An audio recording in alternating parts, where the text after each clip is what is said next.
এখন বাজছে ঘড়িতে 7:30, আর 7:30 থেকেই সকাল 7:30, আর 7:30 থেকেই বৃষ্টি শুরু হয়ে গেছে। প্রচণ্ড পরিমাণে বৃষ্টি হচ্ছে, তার সাথে হাওয়া, আর একদিকে কারেন্ট নেই।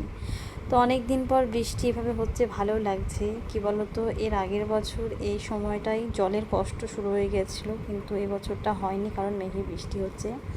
আর আমি এই ঠান্ডা ঠান্ডা ওয়েদারে ভাজতে বসেছি কলার বড়া। আমার খুব ফেভারিট একটা খাবার, তো আমারও ভালো লাগে, আমার শাশুড়ি মায়েরও ভালো লাগে। তোমাদের দাদাভাই অতটা পছন্দ করে না কোনো বড় টড়া জিনিস, কিন্তু তারপরে ঘরে গিয়ে দেখলাম কয়েকটা কলা রয়েছে, তো আমি সুযোগে সৎ ব্যবহারটা করেই দিলাম। তো কয়েকটা বড়া ভেজে নিলাম। তো সকালবেলা এরকম একটু মুখরোচক খাবার হলে কার না ভালো লাগে বলো, আমার তো খুব ভালো লাগে। আর ওদিকে ছেলে খাবে সকালে ম্যাগি, অনেক দিন ম্যাগি খায়নি, তো আজকে ম্যাগি খাওয়ার জন্য খুব বায়না করছিল। ও বললো, মা আমাকে ম্যাগি করে দাও, আমি একা একাই খেয়ে নেব। তো আজকে ওটাই করছে, ও একা একাই খেয়ে নিচ্ছে। খেতে বসে ফেলে বেশি, কিন্তু একা খাওয়ার চেষ্টাটা ওর আছে।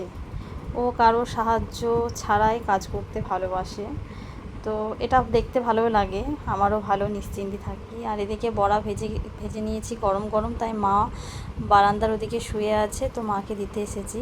তো গরম গরম বড়া খেতে সবারই ভালো লাগে, তো মাকে ডেকে দিলাম।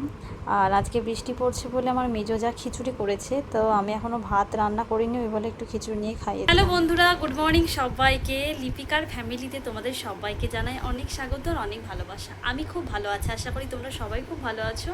আর ভালো আছে, আর জানো তো আজকে সব রান্না হয়ে গেছে, ভাত হয়ে গেছে, আজকে শাকের ঝাল করেছিলাম সেটাও হয়ে গেছে, উচ্ছে ভাজা, তারপরে আমি মাংস করবো। তো তোমাদেরকে তো দেখালাম যে আলু টালু সব ভাজা হয়ে গেছে। তোমাদের দাদাভাই এখনও আসেনি, ও গেছে চুল কাটবে, তারপরে পরোটা কিনবে সকালে জলখাবারের জন্য, তারপরে মাংস নিয়ে আসবে।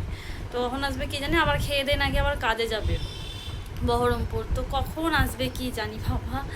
তো আমি একটু ঘরে বসে বসে একটু হাওয়া খাচ্ছি, ও যখন মন তখন আসুক, আমি একটু হাওয়া খেয়ে নিই আর একটু ফোনে রিলস ভিডিও দেখে নিই, কী করবো বলো। তাতে আবার আজকে সঙ্গে করে সুধর্ণকে নিয়ে গেছে, কারণ অনেকদিন হয়ে গেল চুলগুলো বড় হয়েছে। তো আজকে বাবার সঙ্গে চুল কাটতে যাবো বলে খুব বায়না করেছিল, তো বললো চল আজকে আম্মু চুল কাটবো, তোকে চুলটা কাটিয়ে নিয়ে আসবো। আর পুজো টুজো গেল, ভাবলাম চুলটাকে কাটিয়ে নিয়ে আসবো। আর খুব মানে চুল বেড়ে যায়, মানে এত হাতের নখও বাড়বে, চুলও বাড়বে।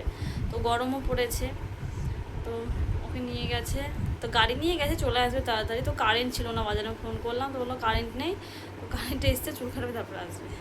তোমাদের সবাইকে বলে দিই, এই ব্লগটা যেটা দেখছো এটা কিন্তু দুদিনের মিলিয়ে আমি ব্লগ দিয়েছি। হয়তো বুঝতে পারছো না যে বৃষ্টি হচ্ছে, আবার হ্যালো বন্ধুরা, তারপরে দাদা ভাইয়ের কথা বলছে, আমি বলতে একদমই ভুলে গিয়েছিলাম, আমি দুদিনের একসাথে ব্লগটা দিচ্ছি, কারণ এখানে বোলান গানের উৎসব হচ্ছিলো, তো এই কারণে প্রচণ্ড আওয়াজের জন্য আমার ভিডিও এডিটিং করা কমপ্লিট হয়নি।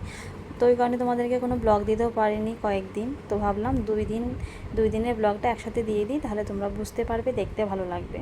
আর আজকে তোমাদের দাদাভাই চিকেন নিয়ে এসেছে, এদিকে দেখো চিকেনগুলো থেকে প্রচণ্ড পরিমাণে জল বেরিয়েছে, অর্ধেক কষা হয়ে গেছে, আর কিছুক্ষণ হলেই নামিয়ে নেব, খুব বেশি ঝোল রাখবো না। এদিকে দেখলাম যে অতটা ঝাল হয়নি বলে কয়েকটা কাঁচা লঙ্কা চিড়ে দিয়ে দিয়েছি। তো আমি রান্না করতে করতে তোমাদের দাদাভাই বাড়িতে আছে বলে বললো দাও আমাকে, আমি একটু রান্নাটা করে নিই, কারণ ও বাড়িতে থাকলে ওই চিকেনটা রান্না করতে বেশি পছন্দ করে, আর খেতেও খুব ভালো হয়। আর ওদিকে আমার ছেলে স্নান করতে বসে পড়েছে গামলার মধ্যে 1 গামলা জল নিয়ে, প্রতিদিন এটাই ওর রুটিন, প্রচণ্ড পরিমাণে জল ঘাটে আর প্রচুর পরিমাণে জলে স্নান করে। আর এই দেখো রান্না করেছি আজকে শাকের ঝাল করেছি, নোটে শাকের আলু সেদ্ধ, উচ্ছে ভাজা, তার সাথে চিকেন।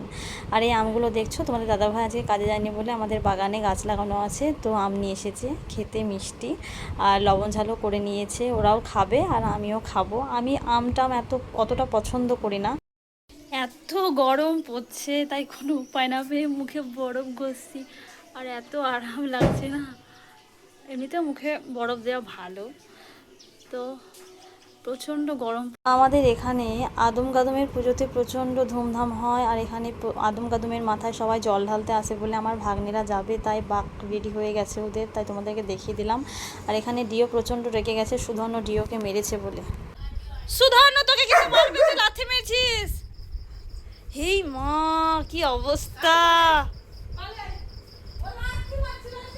তোমাকে লাথি মেরেছে সুধর্ণ, তাই তো সুধর্ণকে মারবে, মারতে হবে না, না আর মারতে হবে না, সুধর্ণ ছোট না। আমার রাত্রের খাবার রেডি হয়ে গেছে, আমি রাত্রে রুটি করেছি, তার সাথে শশা কেটে নিয়েছি আর চিকেন নিয়েছি। তো আজকের মতো এই পর্যন্ত বন্ধুরা, আবার কালকে দেখা হবে নতুন একটা ব্লগ নিয়ে। তো সবাই ভালো থেকো, গুড নাইট।